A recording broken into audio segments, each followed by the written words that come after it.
इस बार उन्होंने एक नई कायराना व डरपोक साजिश की है। नेशनल हेराल्ड मामले में अब प्रधानमंत्री श्री नरेंद्र मोदी ने कांग्रेस अध्यक्षा श्रीमती सोनिया गांधी जी व हमारे नेता श्री राहुल गांधी जी को ईडी से नोटिस जारी करवाया है। साफ है कि तानाशाह डर गया है। साफ है कि शासन के सब मोर्चों पर अपनी नाकामियों को छुपाने में विफल तानाशाह छटपटा रहा है। देश को गुमराह करने के लिए भारतीय राष्ट्रीय कांग्रेस के नेतृत्व के खिलाफ एक घिनौना और कायरतापूर्ण षड्यंत्र रचा जा रहा है। 5 या 6 तथ्य बड़े सरल हैं, उनको आप देख लीजिए और अपने आप निर्णय करिए कि इस प्रकार का समन्स माननीय कांग्रेस अध्यक्ष और पूर्व कांग्रेस अध्यक्ष को दिया जा सकता है 2022 में। नंबर 1, यही चीज़ों के विषय में कानूनी कार्रवाई 2014-15 से चल रही है। आज 7 साल बाद इस प्रकार की चीज़ों में ईडी को लाया गया है।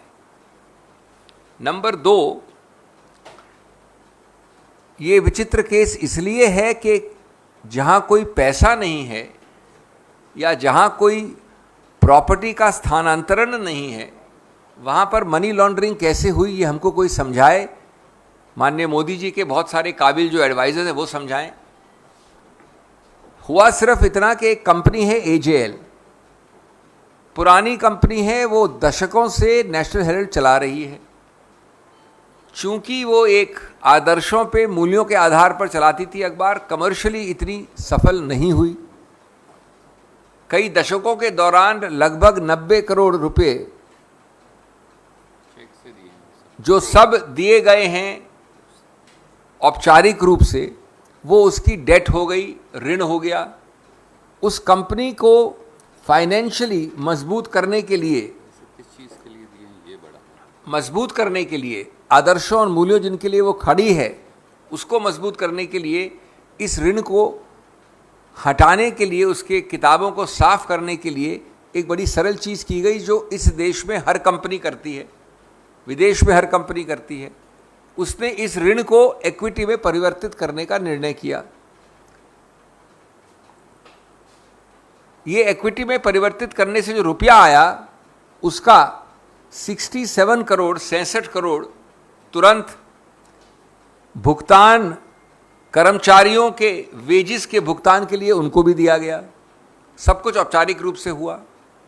अब जब आप कन्वर्ट करते हो ऋण को इक्विटी में, तो आपको ये जो ऋण है उसको असाइन करना पड़ा एक और कंपनी को। वैसे किसी भी कंपनी को असाइन कर सकती थी, लेकिन नई कंपनी जिसको असाइन किया गया, जिसको स्थानांतरण किया गया, जिसको दिया गया, वो कौन थी ये जानना भी आवश्यक है।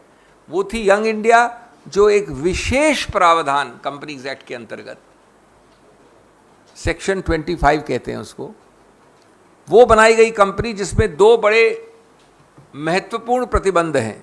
आम कंपनी की तरह नहीं, सेक्शन 25 कंपनी न तो कोई डिविडेंड दे सकती है, न प्रॉफिट, जिस प्रकार से कमर्शियली प्रॉफिट समझा जाता है, उसका इस्तेमाल कर सकती है। यानी अगर 10,000 करोड़ भी वो कमा ले तो एक पैसा भी ऋण के डिविडेंड के रूप में बाहर नहीं निकल सकता। इस कंपनी में वो 90 करोड़ या जो भी डेट था ट्रांसफर हुआ।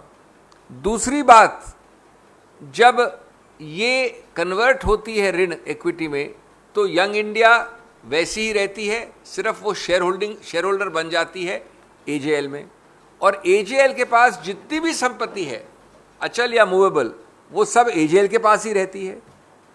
तो दूसरा बिंदु के एक पैसे का, एक अचल संपत्ति का, एक बिल्डिंग का, एक फ्लैट का, एक किसी चीज़ का स्थानांतरण, ट्रांसफर कहीं नहीं हुआ, किसी को नहीं हुआ, कभी नहीं हुआ। तीसरी बात, जो कुछ भी रुपया आया यंग इंडिया में कभी भी, ये किसी का आरोप भी नहीं है कि उसको बाहर दिया गया, डिविडेंड दिया गया, जो दे नहीं सकते सेक्शन 25 में।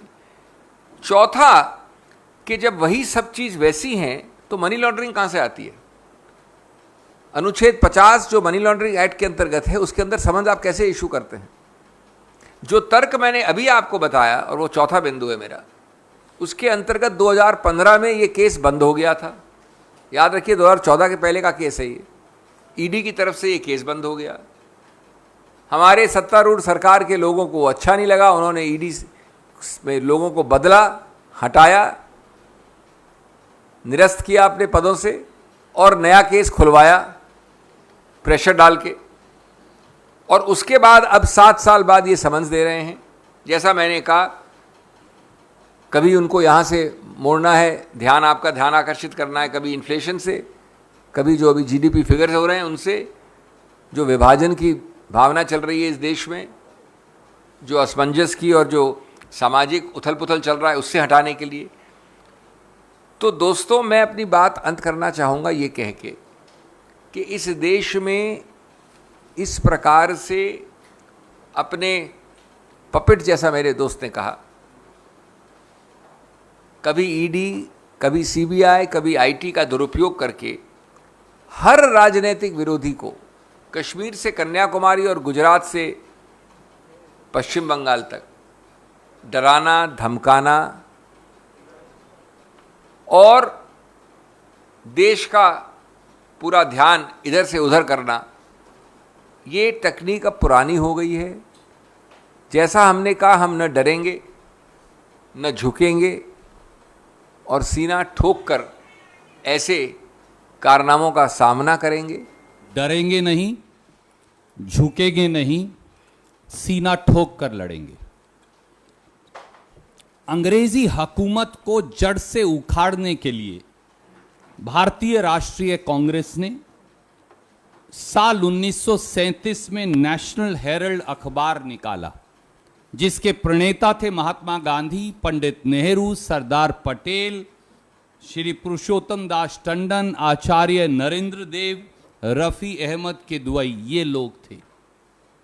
अंग्रेजों को इस अखबार से इतना खतरा महसूस हुआ कि उन्होंने 1942 में भारत छोड़ो आंदोलन के दौरान नेशनल हेरल्ड पर बैन लगा दिया, जो 1945 तक चलता रहा। आजादी के आंदोलन की आवाज बने इस अखबार का मूल मंत्र तब और अब दोनों समय था, आजादी खतरे में है, अपनी पूरी ताकत से इसकी रक्षा करें। आज फिर उस समय की अंग्रेजी हुकूमत का समर्थन करने वाली विचारधारा आजादी के आंदोलन की इस आवाज को दबाने का घिनौना षड्यंत्र कर रही है। इस षड्यंत्र के मुखिया स्वयं प्रधानमंत्री श्री नरेंद्र मोदी हैं और उनका हथियार, उनका चहेता और पालतू ईडी है। देश को गुमराह करने के लिए आए दिन मुद्दों को भटकाने की राजनीति में माहिर मोदी सरकार अब बदले की भावना में अंधी हो गई है। जिस मानसिकता ने अंग्रेजों का साथ दिया था, आज गुलामी की प्रतीक वो मानसिकता आजादी की कुर्बानियों से प्रतिशोध ले रही है।